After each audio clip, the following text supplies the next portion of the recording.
Digestion ஆரம்பிக்கிற இடம் நிறைய பேர் நினைக்கிற மாதிரி குடல்லையோ சிறுகுடல் இல்லை, வாய் உமிழ்நீர்ல ஆரம்பிச்சிரு.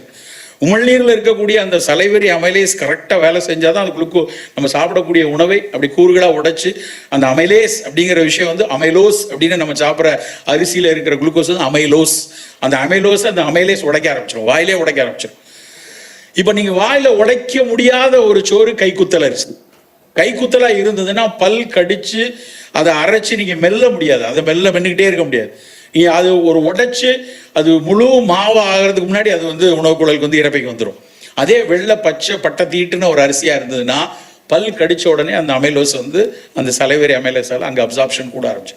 இதுதான் அதில் உள்ள நொறுங்க தின்றால் 100 வயது. அந்த வார்த்தையை பல வகையில் அது எதுக்காக சொன்னாங்க கூட தெரியல.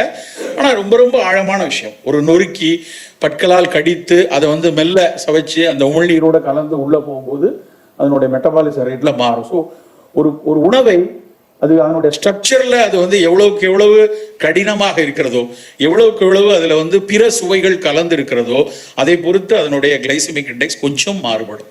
ரொம்பலாம் மாறுபடாது, கொஞ்சம் மாறுபடும்.